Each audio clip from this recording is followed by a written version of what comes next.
Small stakes exploits. A lot of people think you're supposed to just try to replicate the solver and that's going to make poker work out a-okay. And to be fair, poker probably will work out a-okay if you replicate the solver. But if you want to win substantial amount of money, more than the GTO strategy, you have to learn to take advantage of what your opponents do incorrectly. And fortunately, in the small stakes games, a lot of the players do the same things incorrectly on a very regular basis, and that gives you a huge opportunity to make some money, some substantial money, even though you're playing small stakes games. I realize we're here a few minutes early. Just wanted to make sure our program is functioning properly. I think it is. You never know, but I think it is. If anyone's here, do me a favor, click the like and subscribe buttons below. Say hello in the chat. Good afternoon, Poker Peeps, says Peter. Hello, hello. You've been crushing the $10 ignition tournament, says Frig Diggler. Okay, good. Glad to hear it. Glad to hear it. Glad to hear it. Pass the sugar. No sugar. It'll give you diabetes. Yeah, so I used to drink a lot of Coca-Cola and eat a lot of fried food. And I was actually in very, very bad shape when I was about 19 years old. Then I stopped drinking so much soda, or all soda. Stopped eating so much fried food, and now I'm in okay shape, despite COVID wreaking havoc on my amazing body that I have here. This is exactly the video you need. Glad to hear it. We're going to get started in just a second. I'm not going to sugarcoat this, because, well, I'm going to say that I am tired. I am tired today. Why am I tired? My son Thomas has started waking up earlier and earlier and earlier every day for the last 3 weeks or so. He's supposed to wake up at about 6:50. Supposed to wake up, in my ideal world. Instead, he started waking up at 6:30, and then 6 o'clock, and then 5:30, then 5 o'clock, and now 4:30 this morning. So I was up at 4:30 trying to get him to go back to bed. And the problem is that him and James live in the same room, and he wakes up and immediately gets out of his bed and jumps in James's bed. Then they start banging around. Then James is awake, Thomas is awake, it's 4:30, Daddy's awake. Goodness gracious, what are we going to do? So anyway, I'm a little bit tired today, but I'm going to do my best. What are my lifetime earnings? I'll tell you a little secret to the internet. This is going to be mind-blowing for you perhaps. If you want to know anything, pretty much anything, go to, it's a very important website, www.google.com. Okay, go to www.google.com and type in your question. In this case, you have to use a little bit of logic. Jonathan Little tournament earnings. I bet it'll come right up. It's pretty neat, huh? You're confused about the rule of 2 and 4. Well, the rule in 2 of 4 is not quite accurate, but I'll explain it to you very briefly before we get started here. The idea is that you take the number of outs you have. Let's say you have 9 outs because you know that you have a flush draw. And you know that you're going to lose if you miss. And you know that you're only good when you make a flush, not if you make a pair, which you see we're already jumping through a few hoops here. But let's say you know you have 9 outs. You multiply that number by 2, and then that will tell you roughly the percentage of the time you will get there. 9 times 2 is 18. With 1 card to come, you will have roughly an 18% chance to improve to the flush. You multiply that number by 4, which makes sense, if there's 2 cards to come, right? So instead of 18, it'd be 36. And you're going to find that is somewhat close to accurate. The problem with that is that quite often you have additional outs. Quite often you get to bluff when you miss, right? So it's not, you should not be thinking about poker as I win every time I hit and I lose every time I miss. Because if you do that, you're just playing straightforward and the money is going to flow towards your opponents because they're going to win a lot of pots that you have the best hand, right? Is 2-5 no limit small stakes? Medium, to be fair. Let's go ahead and classify small stakes right here before we get started. Small stakes basically means your opponents are not all world-class strong players, okay? You can be playing very high stakes in terms of dollars, but the games can be quite soft, right? Also, you can be playing in small stakes games in terms of dollars, but the games can be quite difficult. For example, you'll see this online where, you're playing like 1-2 no limit online against a lot of really good players. That's actually a pretty tough game, right? So that is very, very relevant. All right, so today we're going to be discussing small stakes tournament exploits. These are designed for tournaments, but they also do apply to cash games to some extent, so please do not immediately get turned off because of that. Understand that you should study game theory optimal strategies. They are an amazing starting point. It's a great way to go about developing a fundamentally sound strategy if you do not know what your opponents do incorrectly. But if you want to make as much money as possible, you have to learn to exploit your opponent's mistakes. We discussed this in a book, Modern Poker Theory. Very in-depth game theory optimal book. Michael Acevedo goes through there. He's our poker coach and coach. He explains how and when to adjust, perhaps the downsides of adjusting, and he explains how to get well out of line to take advantage of whatever your opponents do incorrectly. And in this webinar, you're going to learn common leaks to look for in your small stakes opponents. Again, when I say small stakes, I basically mean non-world class opponents, which for most people, that's going to be most of your opponents. And you're also going to learn how you can immediately add exploits to your game that will make you more money, which is what we're going for because we are sharks. So, exploit number 1, coming right at you. You want to be sizing up. You want to be betting more with your premium hands on dynamic boards. What is a dynamic board? A dynamic board is a board that is somewhat likely to change going to the next street. So this is going to be straight draw boards, flush draw boards, etc. Right? So understand that most players in small stakes games typically do not check raise thinly enough for value. Therefore, you do not want to be betting medium with your strong hands because they're just not going to check raise you. Therefore, you should instead bet bigger and just get more value, right? Also, say you do let it go check, right? Weak players are not going to bluff the turn and river often enough after the flop checks through, making slow playing worse. So let's go take a look at a couple of examples here. Here you can see we are playing 40 big blinds deep on the button with pocket kings. We raise it up to about 2 big blinds, perfectly fine and standard. If you are confused at all about general pre-flop strategies, make sure you check out our game theory optimal pre-flop charts at pokercoaching.com. You can download them on an app. You use them at the table whenever you're not in a hand. So make sure you are not making obvious blunders before the flop. All right, we raise it up with pocket kings. Everybody knows to raise pocket kings, right? Big blind calls, 9-7-2, big blind checks. Would you believe that from a game theory optimal point of view, you should actually check behind here like a third of the time with pocket kings? But not against most players. Against most players in this scenario, because they are going to have something reasonable on this board a lot of the time, given the big blind is going to call a pre-flop raise with a lot of medium connected hands, this is a great spot to bet with your premium hands like this hand that are very likely best at the moment. And we are just going to try to build a pot. So we're going to want to bet on the larger side.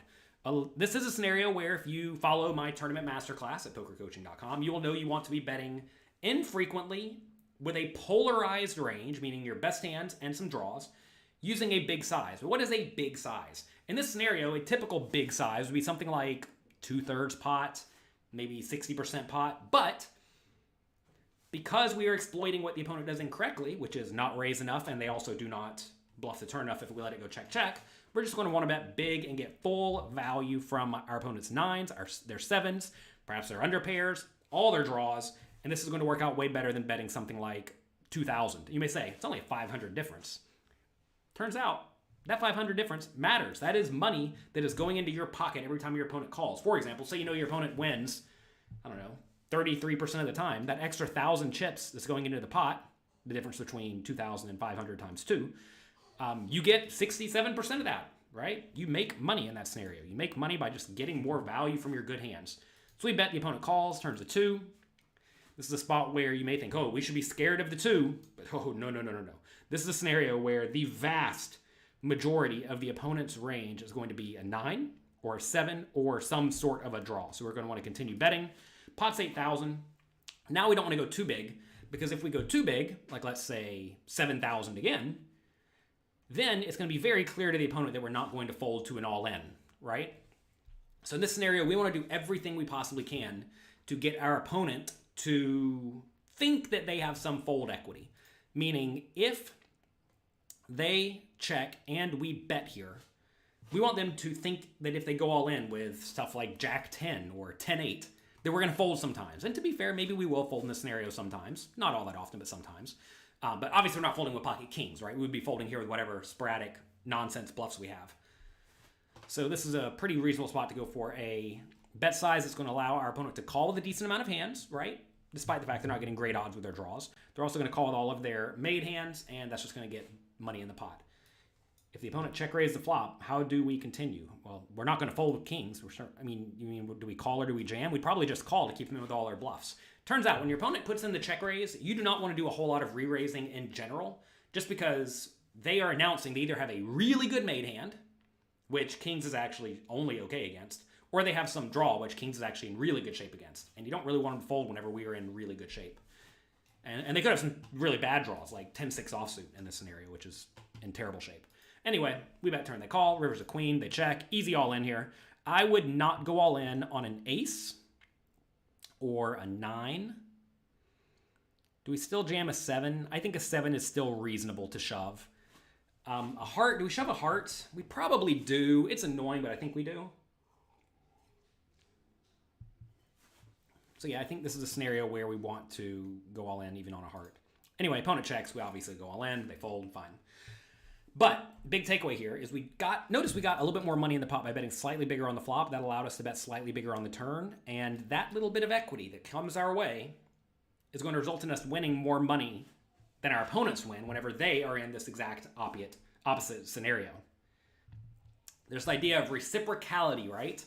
This is a scenario where when the opponent does have a decent draw or something like that, and they decide to check, call, they're going to lose the pot in this scenario when they miss, like they did here, right? But notice when they were in if we swap places and they bet, let's say, 1,500 on the flop and then 3,000 on the turn, notice by playing it this way, we win an extra 2,000 on the turn and 500 on the flop. So we win 2,500 more chips, which is a lot.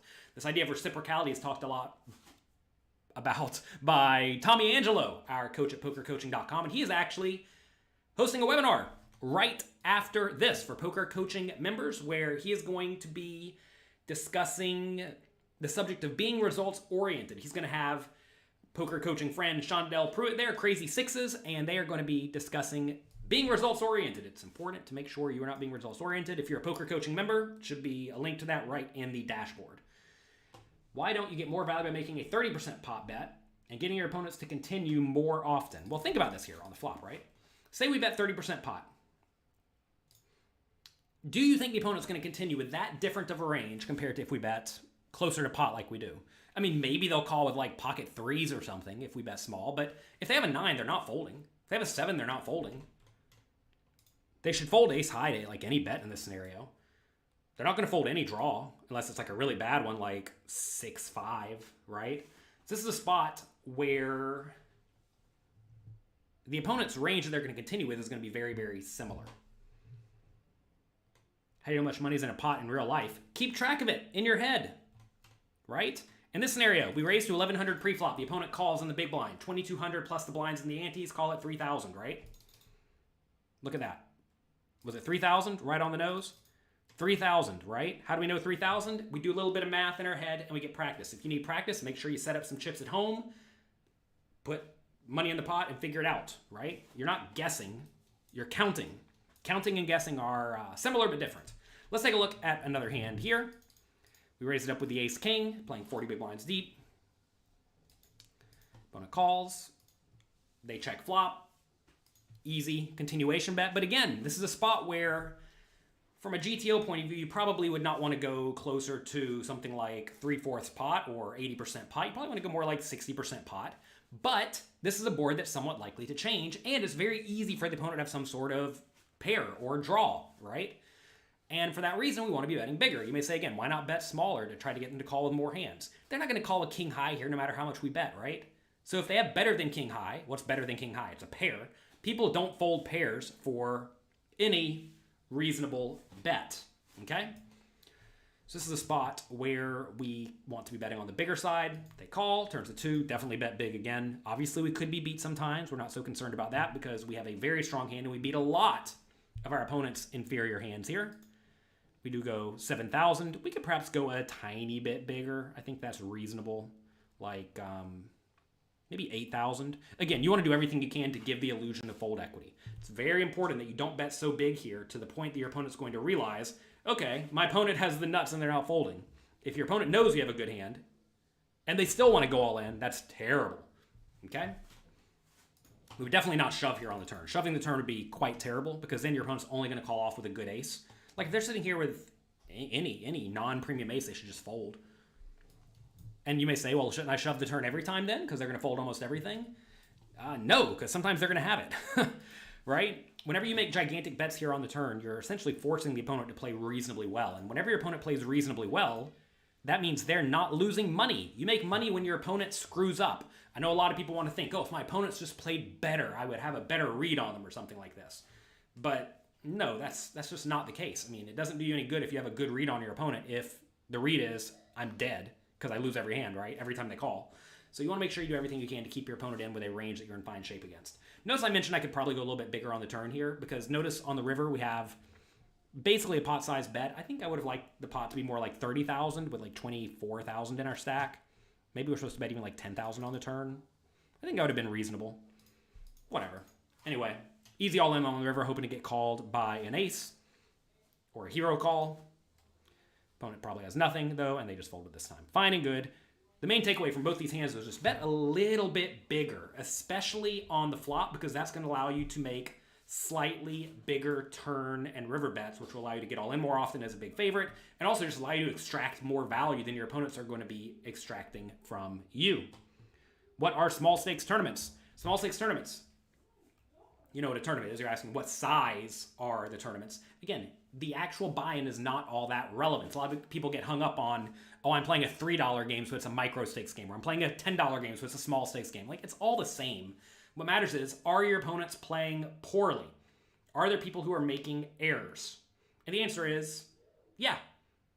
Your opponents are making errors in $3 games and $10 games. There are just going to be fewer bad players as you move up to the higher stakes games in general. Like I said, sometimes there'll be high stakes tournaments in terms of buy-ins that are actually quite soft, right? If a lot of satellite players get in who got in for $100 and you're playing a $10,000 buy-in tournament, well, you're playing $10,000 tournament against $100 players. That's going to be a really soft tournament.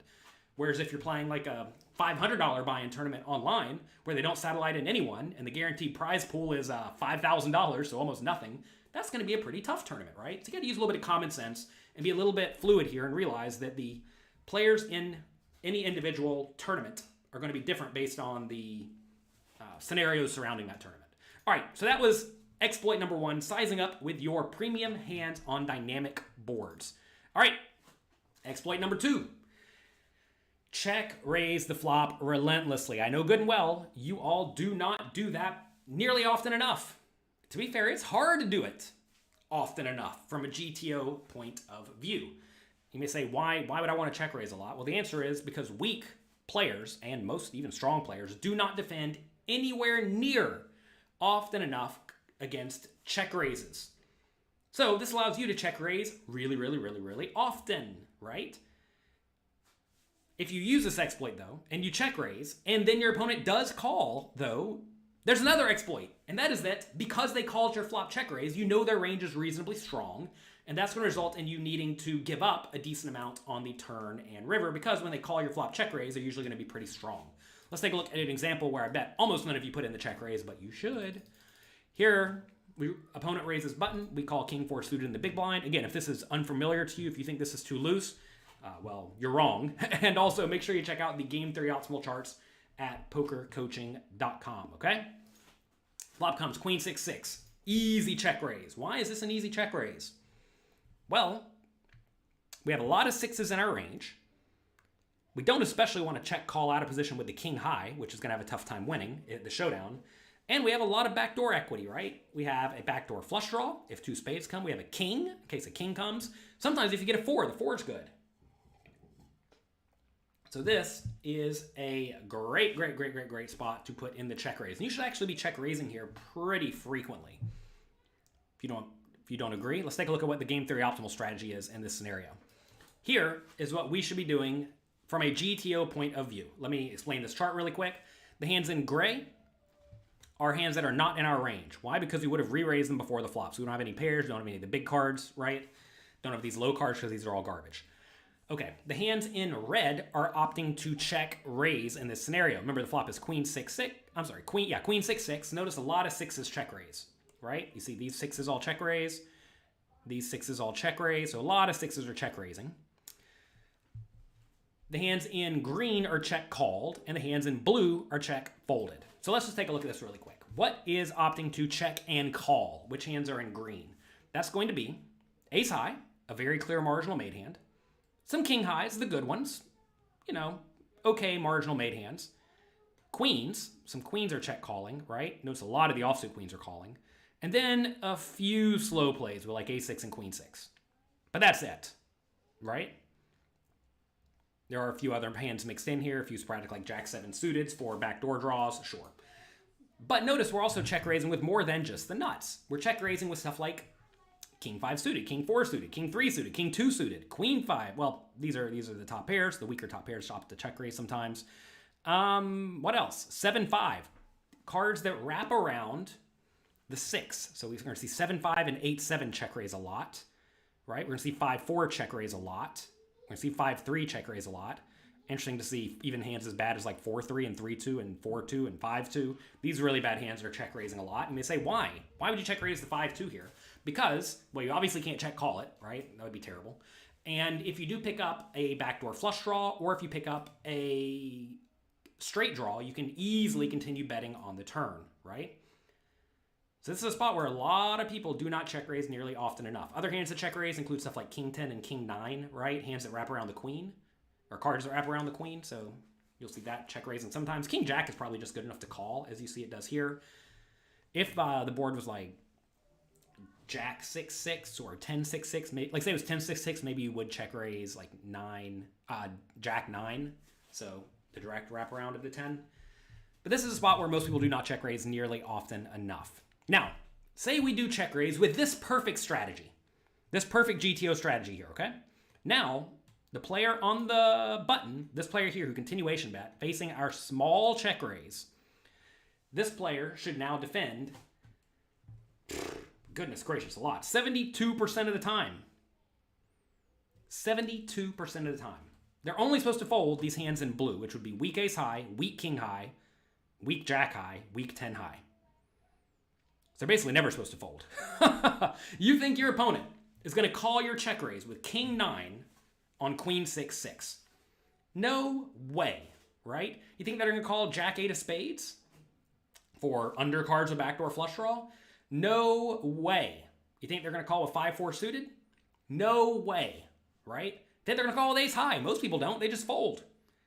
So this is a scenario where, for all I know, your opponent may only defend, I don't even know, like 30% of the time or 40% of the time. So you're going to print, absolutely print, loads and loads of money by putting in the check raise here. And notice, if your opponent defends tighter than this, what should your exploit be? Take a second, think about this. What should your exploit be if your opponent does fold ace high here? Or even if they fold like pocket 4s, or if they fold king 9 suited? What should you do? Type it in the chat. Type in the chat what you should do if your opponent's going to fold the ace 8 in this scenario. How can there be so many 6s on the queen 6-6 board? Half of the 6s are on the board. This presumes you have all 6s available, which is obviously there's only 2 of them. So this is not wholly representative of this. If you all are enjoying the show, do me a favor, click the like button, click the subscribe button, also click the notification bell. We're almost to 100,000 subscribers on YouTube. Whenever we get up to 100,000 subscribers, we're going to be doing some awesome giveaways. Maybe a little bit of money, maybe a little bit of private coaching, maybe a little bit of my site, pokercoaching.com. You all are nailing it in the chat, by the way. Check raise way more often. Take these hands in red, check raise all of them. Take a lot of these weaker hands in green, like king 5s that you would not perhaps normally check raise. Check raise those too, right? This is a scenario where you're going to want to check raise a lot because your opponent is overfolding. If they do not defend something like 28% of the time here, if they don't defend 72% of the time here, if they fold more than 28% of the time, you're going to print money by check raising very wide in this scenario. And then, if they do call you, what do they have? Well, I just already told you if they're folding ace high, it means they have a pair or better, or like a really good draw, like, I don't know, king jack of spades or something. Obviously, they can't have that because we have king four of spades, but you know what I'm saying. Say they have king jack of diamonds, right? They may have a few hands they'll give up to additional pressure, but most of the time when they call your check raise, if they're sitting here with a pair, don't try to bluff them because sometimes they're going to have a 6 and sometimes they're going to have a queen. Want me to tell you something that'll make this an even better spot for you? Most of the time, if we put in the check raise here, our opponents will go all in with their queens or some of their 6s. So they overfold with stuff like ace high and worse, and they raise with stuff like a 6 or a queen. And as you can see here, their whole chart raises a whopping 59 or 0.59% of the time, less than 1% of the time from a GTO point of view, should the opponent raise. But I can guarantee you, a lot of your players in the small stakes games, they're going to take a hand like ace 6 and just rip it all in on you, which is a blunder. Hey, for all I know, maybe some of you in the chat would rip it all in with the ace 6. That would be a blunder, okay? You're supposed to call here because, well, why do you want to call? You want to keep your opponent in with all of their nonsense. When you're sitting here with ace 6 on queen 6-6, and your opponent has a lot of hands like the king 4 in their range, you do not want them to fold. Sure, they're going to outdraw you sometimes. Every once in a while it runs off spade, and you lose. But, such is life. You'll give them their 5% equity. So make sure you keep your opponents in the pot when they are drawing thin. But this is a fantastic spot to check raise, very, very wide. If you want to just start widening your check raising range immediately, I would tell you check raise any hand that wraps around the queen. So king jack, king 10, king 9, jack 10. Very obvious hands to check raise. And then also cards that wrap around the 6. That's going to be 8, 7, 7, 5, 5, 4, right? And again, notice pretty much all those hands are covered here, plus all backdoor flush draws, right? All backdoor flush draws, just go ahead and do it. I mean, I notice here like 9-4 suited backdoor flush draw just folds. If they overfold, just check raise it. Just do it. You're going to print money. Okay? Good. That's going to be one where some of you are going to get in trouble this weekend. I'm already sure of that. All right. Exploit number 3 to crush your opponents is to value bet thinly, especially when you are out of position. Stop checking with all of your marginal made hands out of position because very often, even though your hand is not premium, you will usually have the best hand. And especially in the small stakes games, you don't really need to check your marginal made hands because when you bet, your opponents are not going to bluff raise you out of the pot, right? Because they just don't raise all that often with bluffs. And, perhaps more importantly, when you check the river and they're sitting there with like queen high, they just are not going to bluff it. They're just going to let it go check, and let you win. So your opponents are not going to be bluffing often enough. One of the main points of checking out of position with your marginal made hands is to give your opponent a chance to bluff and to also ensure that you do not get bluff raised if you value bet, right? So if that's not a concern, you should be way more inclined to value bet thinly. Typically, when you're value betting out of position, you want to be betting using a big size with your better hands, the hands that are usually pretty strong in your range, and you want to use a very small size with the hands that are probably good but are close. We'll take a look at an example of each. All right, here we have button raising. We call the king 10 offsuit, fine and standard. Jack 10-2, easy check call with our clear marginal made hand, right? Turn is a 6, check, check. River is the 3. Now, we have the best hand basically every time. Why? Because most players just keep betting the turn with the jack, as they very often should. Now, if your opponent's really good, they are going to check behind with some jacks, but realize they're also going to check behind with a lot of 10s and a lot of underpairs and a lot of ace highs. So when we value bet here, we do lose every once in a while, and that is okay. A lot of people get it in their minds that when they value bet the river, they have to have the best hand every time. And they get it in their head that they should feel dumb whenever they bet any amount and their opponent calls and they lose. You say you bet here and your opponent calls with Jack 8 suited and you lose, like, oh man, that was really dumb. But like, remember, they're going to have Queen 10 and 10 9 and 10 8, maybe some weaker 10s. They're going to have some hands like Ace 2, King 2 suited, right? They're going to have hands like Pocket 7s. All these hands are going to feel inclined to call a bet. And you may say, wouldn't my opponent actually call a bet here with an underpair? A lot of people will, because there's a bunch of busted draws. This is a spot where this King 10 is actually quite good, and there are a decent amount of busted draws available. All of those open-ended straight draws, gut shot straight draws, etc.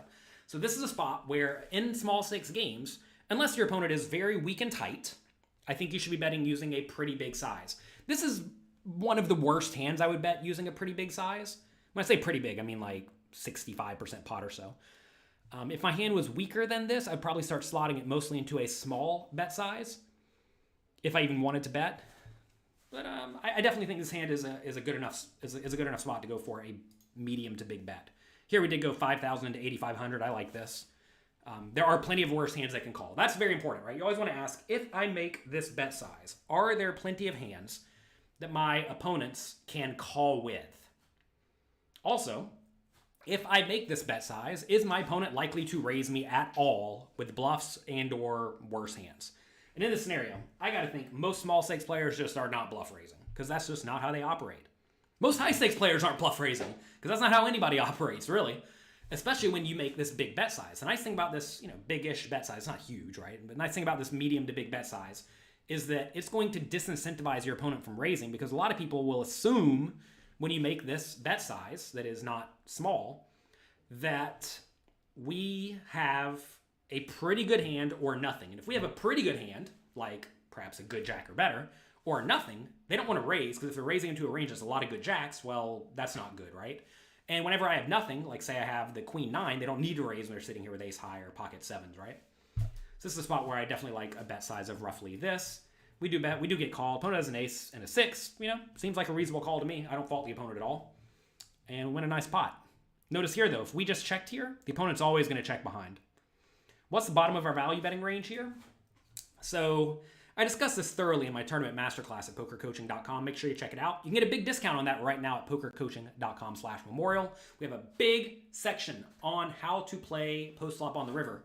And this is a spot where we probably want to be value betting as thin as something like Pocket 4s, I think. That's close. Maybe the right range is like 6-5. And we're going to be betting very tiny with those hands, like 2 big blinds. You may say, isn't that really face up? Well, you also bet 2 big blinds with some nuts, like 5-4 suiteds, like Jack 10, like Jack 6, right? Like 10-6. These are hands we could also bet small with. That way the opponent can't just blindly raise us, because we're going to have some really, really good nut hands. And then we also want to bet small every once in a while with bluffs. In this scenario, if we do value bet big like we do, we'd also have a lot of bluffs, right? If we do bet this size and we get raised, we will obviously fold, because I just told you, the opponents will fold or call the majority of the time in this scenario. They're not going to get crazy and decide to bluff raises very often. All right, let's take a look at another hand. Raise from hijack seat, easy call, 6-3 suited. Again, if this is unfamiliar to you, study your pre-flop GTO charts, please. Don't make costly mistakes on a regular basis before the flop. All right. Johannes, welcome. My teaching has turned your game around massively. I'm glad to hear it. Frig Diggler says, you're enjoying the tournament masterclass. Is definitely worth it. Glad to hear it. Sean enjoys it as well. Good, good, good. Thank you all for being here. I appreciate it. If you all are having fun, do me a quick favor. Click the like and subscribe buttons below. Do we need to have any bluffs against fish? Well, of course. Depends on what the fish does wrong, right? Why not check call those marginal made hands? Manual, we already discussed this. On the river, the opponent is not going to bluff enough. If the opponent's not going to bluff enough, I don't need the check call, because I'm not going to induce them to bluff, right? Your opponent's just going to check it back with their Queen 9 and Queen 8 and whatnot, because that's what a lot of small stakes players do, right? Your opponents won't bluff enough. If your opponents don't bluff enough, there's no reason to protect your checking range, okay? All right, let's get back to this hand. Hijack raises, we call 6-3 suited. Flop comes 10-7-3. We would check call here. We could check raise every once in a while. Turns it to, seems like a fine spot to check. We can easily call a bet. We could also put a bet out on the turn, but it's like really thin. I typically prefer check calling. Check, check. River's another 2. Perfect card. Perfect river card. 4 is also probably fine. 5 is also probably fine. This, you all just asked, how thin do we go, is a great spot to go for a small bet size. Okay? Because in this situation, what does the opponent's range look like? The opponent's range looks like a whole lot of ace highs. Certainly, they could have 5s or 6s, 5s, 4s, or a hand like a 2, like ace 2. They could certainly have that, right? But more often than not here, you're going to be looking at ace high or king high. From a purely exploitative point of view, how much do you think ace high is going to call? You think they're going to call a big bet with ace high here on the river? I don't think so, unless they're calling stations. Of course, if they're calling stations, then you shouldn't bet big. But if they're most people in this scenario will call a small bet, like 1,500, maybe even less, like 1,000. This is the scenario from GTO point of view. Very often you do want to be going small with some hands like this. Some of you asked, should we be bluffing here ever? Did you listen to what I just said a second ago? 5 sentences ago, maybe fewer? This is a spot where if we bet big, like 4,000, you're going to get all those ace highs to fold. So what's maximally exploitive strategy here? It's to bet big with all your bluffs and small with all your value hands. Don't tell your opponents what you're doing, because it will often take them a long time to figure it out, right? So in this scenario, maximally exploitative strategy that I have used to crush the weak opponents I happen to find in the games that I play is to bet small with value hands and to bet big with bluffs. When you bet big, you win this pot a lot. I don't know the exact percentage. It's probably like 75% of the time or more, right? And whenever you pot it in this scenario, you only need to win it half the time. So you're going to win at 75%. You only need to win at 50%. Obviously, you are printing money. Okay? So this is a spot where I'm going to go small with probably all my value hands in a small stakes game or against a weak player exploitatively just to try to get those ace high calls. We do go 1,700. This might even be a little bit big. Opponent does call, fine. They have ace queen. Not shocking, right? And we collect a very nice pot. Chat says, what's this new book back here? Ooh. This is my newest book, Secrets of Professional Tournament Poker, The Essential Guide. It's a big book, big hardcover book. Lots and lots and lots of GTO strategy charts, lots of exploitative plays. Check it out. dandbpoker.com. This is my tournament series. My first book that I wrote about 10 years ago. Completely revamped, completely updated. When I say completely, I mean basically the whole book's rewritten. And it's interesting because back then, I basically knew how to play pretty well, but I didn't necessarily know why I was playing well. Now, we've studied GTO a lot in the last 10 years, and we know how to play well and why. Check it out, Secrets of Professional Tournament Poker. It's a big book, it's a good book. I'm very happy with it. Okay. So, there you go. 3 small stakes exploits. Number 1, don't forget, size up with your premium hands when the board is likely to change on dynamic boards. Also, number 2, check raise the flop relentlessly, especially when you have a big nut advantage. I want to make this clear, right? On Queen 6-6, we have a lot of 6s. The opponent has some, but not a ton. And doesn't really matter because in this scenario, if you can get them to fold out stuff like ace high, they're going to fold way too often, right? So make sure you are check raising relentlessly in spots like this. And tip number 3, bet thinly for value, especially out of position. So, if you enjoyed this, I have an offer for you. We are having a sale for Memorial Day. Huge thanks to all the veterans out there who help keep us safe. In your honor, we're having a sale. Check it out at pokercoaching.com/memorial, where you can get a big discount on poker coaching premium. Make sure you check this out. We have access to all sorts of content, including my tournament masterclass, which we've referenced a few times. Also, my cash game masterclass. We have a 30-day tournament challenge, a 30-day cash game challenge. Everything you need to get in there and actively learn to improve your skills. A lot of people think all they have to do to win at poker is to watch some training videos fall asleep on the couch and wake up and magically be the next Phil Ivey, right? Hate to break it to you. You need to get in there. You need to actively study a lot. And when I mean say actively study, I mean you need to be testing yourself, quizzing yourself. And that is something that we offer extensively at pokercoaching.com. Here's one of our students, Blad Zerjau. He has over $2.4 million in online tournament cashes in relatively tough games recently. In 2018, he turned $5 into $1.3 million by taking third place in the Party Poker Millions. And then in 2020, last year, he took fourth place in the WPT Online Championships for $552,000. He's absolutely crushing it. So, members of Poker Coaching Premium get access completely free, included with Poker Coaching Premium, to 75 courses, including the WSOP preparation sessions. After Blas turned that $5 into $1.3 million and announced, I love poker coaching content, we decided to get him prepared for the World Series of Poker. So what we would do is he would send me hand histories and questions.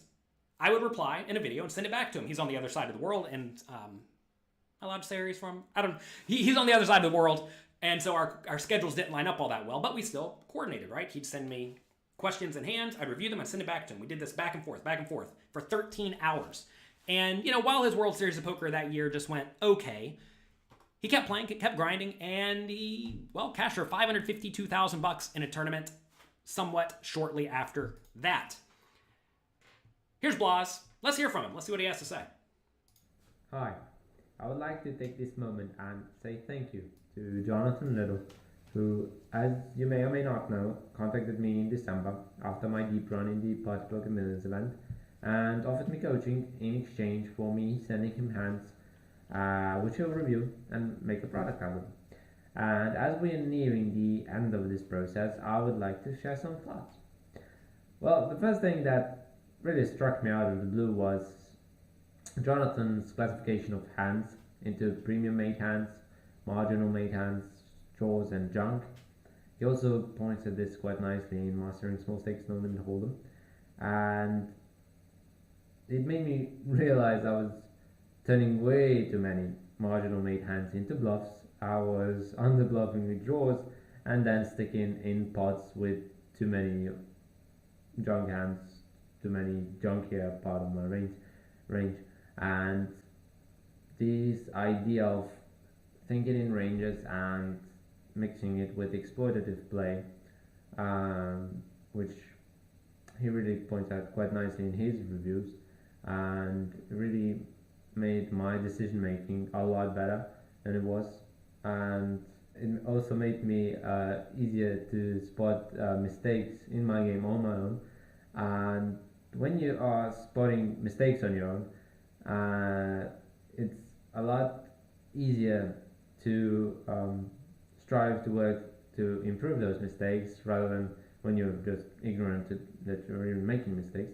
The whole process did make me want to work harder on my game every day, and this is really the one thing I would like to thank Jonathan the most. Is he really made me fall in love with the game so much more than I was ever before, and I'm really looking forward to put this knowledge to use and try to do my best in the WSOP and all other tournaments I'm going to play, and do my best. All you can do is show up, do the hard work, and do your best, and Blas certainly did that. He actually mentioned a few of his leaks that we helped clean up very quickly, where one thing he would do is he would go for too thin a value all the time. Also, he would not bluff often enough with his draws, and that made his betting range just like a little bit strong, but whenever he got raised, it was always a miserably bad spot. Whenever you're betting with a more polarized range, like we discuss on pokercoaching.com, as Blas mentions here, makes your life a whole lot easier. Whenever you have nothing, you fold. When you have the nuts, you don't fold, right? And developing systems like that lead to you just playing your entire range profitably, and basically every scenario you're going to be in is going to lead to you having a lot more profit. Let's take a look at what else we have at Poker Coaching Premium. We have the Tournament Masterclass. This is my 30-plus hour-long Tournament Masterclass where I teach you to play every single stage of the poker tournament optimally.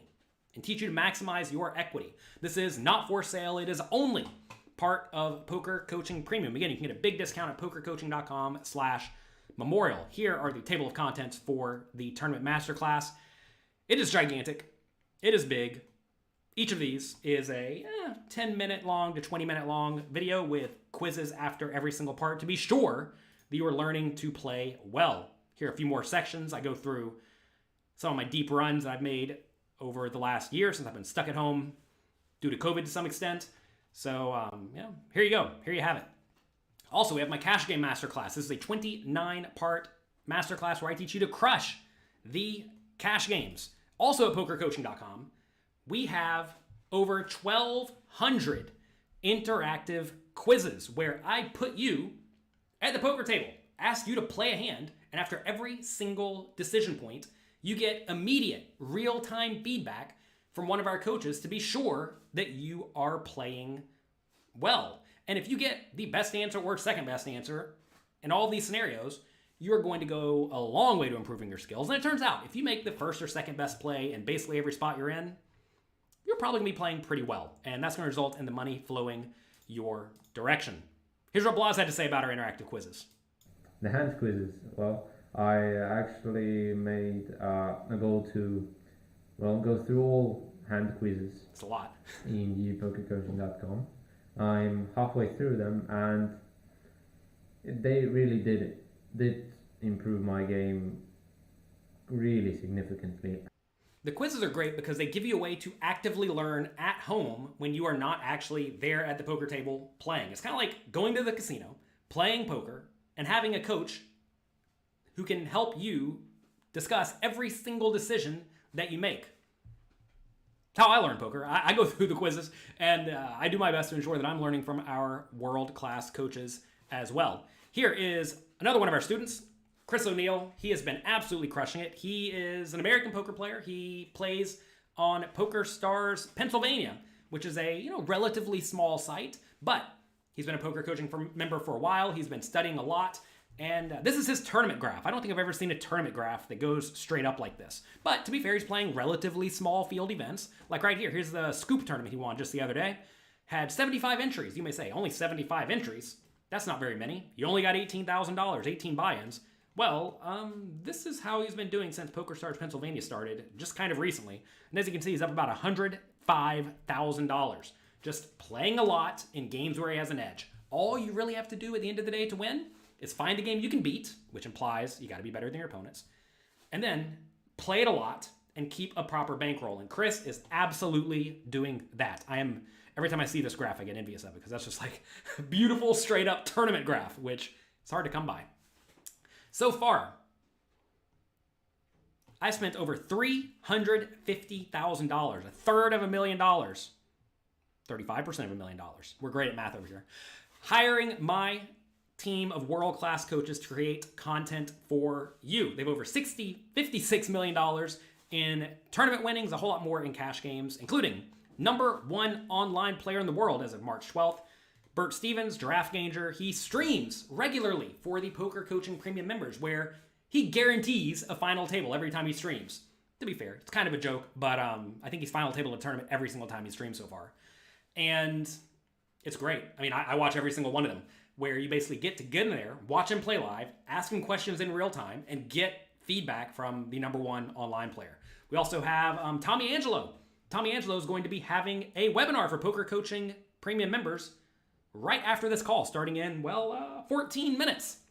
So if you sign up at pokercoaching.com/memorial, you can hop right in there with the mindset guru, Tommy Angelo. Someone in the chat asked about spin and goes earlier. Someone said they won a 50x multiplier recently. Good. Well, we have a gigantic new spin and go course by Ryan O'Donnell. Ryan O'Donnell may be unfamiliar to you unless you play the highest stakes sit and goes, but he's the crusher at the highest stakes sit and goes. I saw his graph. It was also straight up in terms of equity, right? Absolute crusher. We have all these other world-class coaches. Jonathan Jaffe, like the best exploitative player in the world. Faraz, Jaka. Also, World Poker Tour Player of the Year. When you win World Poker Tour Player of the Year, they give you that giant trophy back there. We have James Romero. He's one of the top 10 live poker players pre-COVID. We also have Michael Acevedo, the GTO expert, Lexy, Gavin, Brad Wilson, 2 world-class cash game players, etc., etc. Is Ryan's Spin and Go course still available? Yes, in Poker Coaching Premium for all Poker Coaching Premium members. It's just there for you. Also, in addition to the $350,000 I've paid these coaches so far, I also spend solid 5 figures every single month. It's a pretty good amount of money I pay the coaches, but I don't mind. I'm doing it because I learn too. I've been a student of the game for a very long time, since about 2003, and I continue studying and learning on a regular basis, and you're learning, I'm learning, we are all improving together. So let me ask you a question. Obviously, I'm not going to charge you $10,000 or any 5-figure amount for the training sites, and I'm not even going to charge you $500 per month like some of the other training sites out there. But if I did charge you $500 per month, and all I did was help you win just one big additional pot each session that you would have not otherwise won, what would that be worth to you? And what if all I did was let you attend the live weekly coaching webinars where our coaches, who have a combined earnings over $56 million, and I let you ask them your biggest poker questions every single week? What is it worth to you to get access to the best minds in the game and have them answer your questions? And what if all we did was give you a way to put yourself in thousands of unique poker situations every single day from the comfort of your home and get instant, immediate feedback from our world-class coaches so that you have a way of practicing poker daily, even if you don't get to play live due to COVID, or you don't want to play online on an illegal site because you're in America, or maybe you just want to spend 10 minutes studying in your own free time. And you get new situations and new feedback every single week. What is that worth to you? Well, if you think that's worth $500 per month, you're going to be very, very happy, because now is the perfect time to join Poker Coaching Premium. During this Memorial Day sale, you can save over $1,700 when you sign up for Poker Coaching Premium for 3 years. As you see, you sign up longer, you get a bigger discount.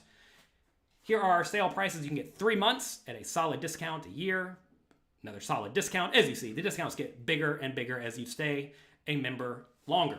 You get access to all of this stuff over here, and I'm telling you, a whole lot more, to the point that if I was to read it to you, it would take me like an hour. So I'm not going to read it to you. Instead, I'm going to give you a 100% money back guarantee so you can go check it out yourself. I created Poker Coaching Premium to give you all the tools you could possibly need to achieve your full poker potential. And if I fail to deliver on that promise, if you do not like what you see, if you don't learn anything, I do not want or deserve your money. And if you're not completely satisfied, let my team know within 30 days and we will give you a full 100% refund. Go there, check out the site, play with the site, download the app, get in the Discord, join the community, do all of these things. And if you don't like it, fine, I'll give you all your money back. Not a problem. If I do not help you succeed, I do not want or deserve your money. If you have any questions, I see some of you typing various questions in the chat box about the sale, about pokercoaching.com, send us an email, support@pokercoaching.com. I have a great support team. They will get back to you very, very shortly. Okay? So that's it. That's what I have for you. Hope you have a great, great Memorial Day weekend. I want to thank you all for being here. I realize you could be doing lots of things with your day. I'm glad you spent today studying poker with me, learning about poker, and, well, learning to be a shark. It's very important to be the shark and not the fish. Anchor says you've been going through the Cash Game Masterclass. Fantastic, fantastic. I am glad to hear it. How do you balance a flop continuation betting range and position?